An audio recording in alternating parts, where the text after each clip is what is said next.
आइए पहले मंगलाचरण करके कथा में प्रवेश करते हैं। विघ्नेश्वराय वरदाय सुरप्रियाय लंबोदराय सकलाय जगद्धिताय नागाननाय श्रुतियज्ञ विभूषिताय गौरीसुताय गणनाथ नमो नमस्ते। अखंडमंडलाकारं व्याप्तं येन चराचरं तत्पदं दर्शितं येन तस्मै श्रीगुरुवे नमः। नारायणं नमस्कृत्य नरं चैव नरोत्तमं देवीं सरस्वती व्यासं ततो जयमुदीरये। वन्दे वन्दारुमन्दारं वृन्दावनविनोदिनं वृन्दावनकलानाथ पुरुषोत्तमवद्भूतम् सच्चिदानन्दरूपाय विश्वोत्पत्त्यादिहेतवे तापत्रय विनाशाय श्रीकृष्णाय वयं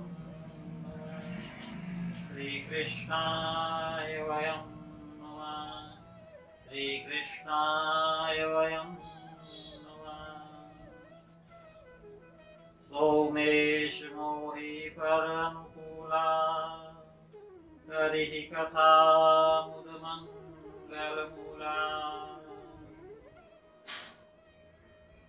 जय श्री कृष्ण। हरि ओम। जय श्री कृष्ण। राधे राधे। आज पुरुषोत्तम मास महात्म्य कथा में 18वें अध्याय में प्रवेश कर रहे हैं। पिछले अध्याय में हमने देखा कि दृढ़धनवा राजा महर्षि वाल्मीकि से प्रश्न कर रहा है, उनसे अपने पूर्व जन्म का वृतांत भी जान रहा है, जहाँ की पहले वह सुदेव ब्राह्मण के रूप में जन्मा था। महर्षि वाल्मीकि ने बताया कि तुम पहले जन्म में सुदेव ब्राह्मण थे, क्योंकि भाग्य में संतान नहीं थी, लेकिन गरुड़ जी के अंश से संतान हुई और महर्षि देवल के कथनानुसार भविष्य दर्शन करके जो महर्षि देवल ने बताया था, वह बालक शुक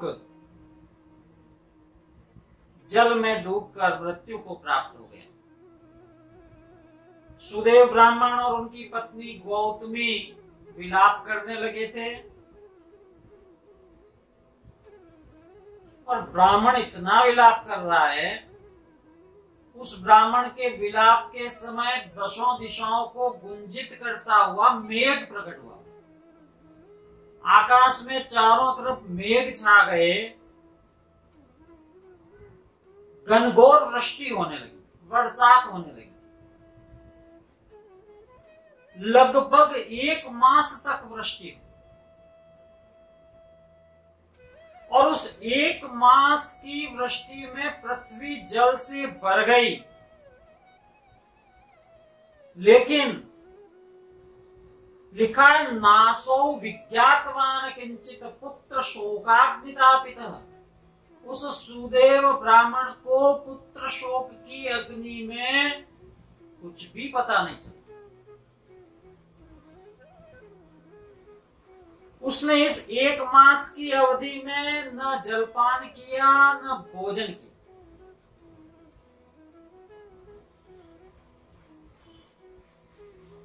केवल पुत्र पुत्र कहते हुए वह मास व्यतीत हो गया। अब अब संयोगवश वह मास श्री कृष्ण वल्लभो मास सो भवत पुरुषोत्तमः। वह मास भगवान श्री कृष्ण का प्रिय पुरुषोत्तम मास था। अनजाने में ही संयोगवश श्री कृष्ण के प्रिय उस पुरुषोत्तम मास का उस ब्राह्मण के द्वारा सेवन हुआ। और जब मास बीता तेनात्यंत प्रसन्ना सन प्रादुरासिद्धरि स्वयं भगवान स्वयं वहां प्रकट हो गए। बोलिए कृष्णचंद्र भगवान की जय। और भगवान ने कहा कि द्वादशाब्द सहस्रायो पुत्रस्ते भविता द्विज। हे सुदेव ब्राह्मण, तुमने अनजाने में ही सही, पुत्र मोह में ही सही, लेकिन तुमने मेरे प्रिय पुरुषोत्तम मास का सेवन किया है, इसलिए तुम्हारा यह पुत्र 12,000 वर्षों की आयु को भोग लेगा। ये मेरा वरदान है। तुम्हारा पुत्र 12,000 वर्षों की आयु वाला हो।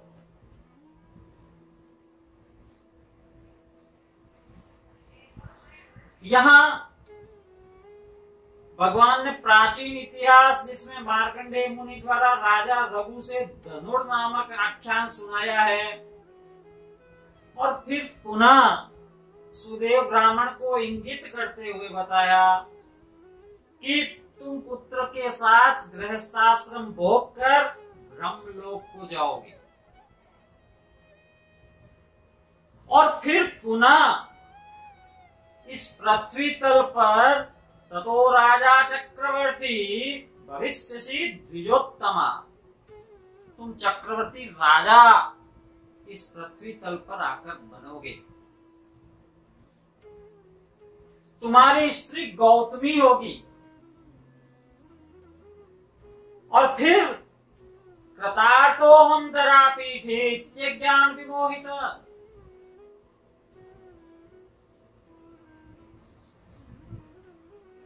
महर्षि वाल्मीकि दृढ़ धनवा से कह रहे हैं कि तुम्हें भगवान श्री कृष्ण ने तुम्हारे पुत्र को जीवित भी किया और तुम्हें बताया कि राजा दृढ़ धनवा के रूप में तुम पुनः इस पृथ्वी तल पर आओगे।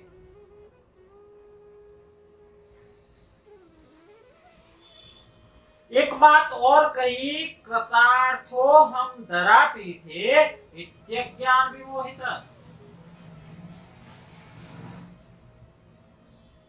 जीवन में अहंकारवश कभी कभी ऐसा महसूस होता है या ऐसी अनुभूति होती कि मैंने इस पृथ्वी पर सब कुछ किया, मेरे लिए अब कुछ कर्तव्य नहीं है, करने योग्य कुछ शेष नहीं है।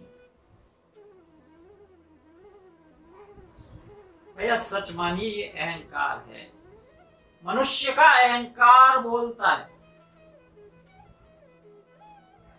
राजा दृढ़ धनवा को भी, वह भी इस प्रकार के अज्ञान से विमोहित हुआ, और जब इस प्रकार के अज्ञान से विमोहित हुआ तो वही पुत्र जो अब शुक के रूप में उस वट वृक्ष पर बैठकर अपने पूर्व जन्म के पिता को देख रहा है, कर्तव्य से विमुख होते हुए देख रहा है, तो उस पुत्र ने अपना कर्तव्य समझा। भाई पुत्र वही है जो पुन्नाम नामक नरक से पिता की रक्षा करे, और आज वही शुक अपने पिता को कर्तव्यच्युत देखकर, अपना कर्तव्य समझकर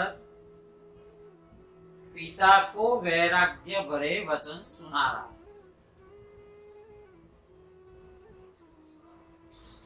इस प्रकार महाविष्णु ने पूरी बात करी और वैकुंठ को गमन कर गए। बालक उठ खड़ा हुआ, वह सुदेव ब्राह्मण का पुत्र जीवितावस्था को प्राप्त हुआ। यहाँ भगवान के वैकुंठ गमन से पूर्व सुदेव ब्राह्मण ने एक बात पूछी है। उसने पूछा कि मैंने जब 4000 वर्ष का दुष्कर तप किया था, उस समय भी आप प्रकट हुए थे,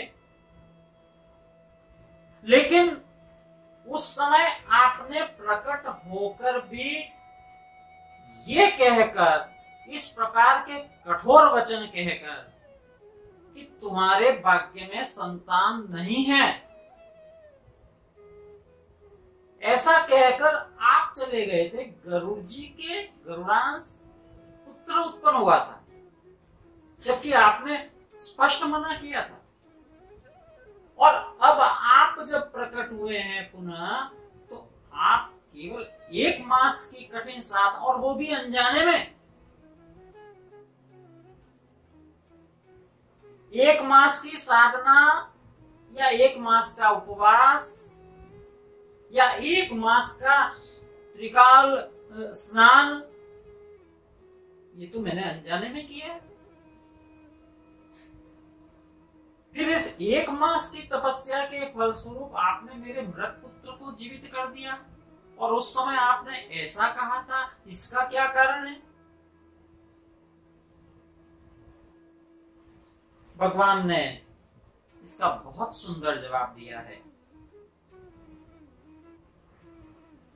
ये अध्याय चूंकि यही विराम को प्राप्त होता है, हम इस अध्याय को यही विराम देंगे और कल जानेंगे कि भगवान ने सुदेव ब्राह्मण को इस प्रश्न का क्या उत्तर दिया। श्री कृष्ण गोविंद हरे मुरारी, हे नाथ नारायण वासुदेवा।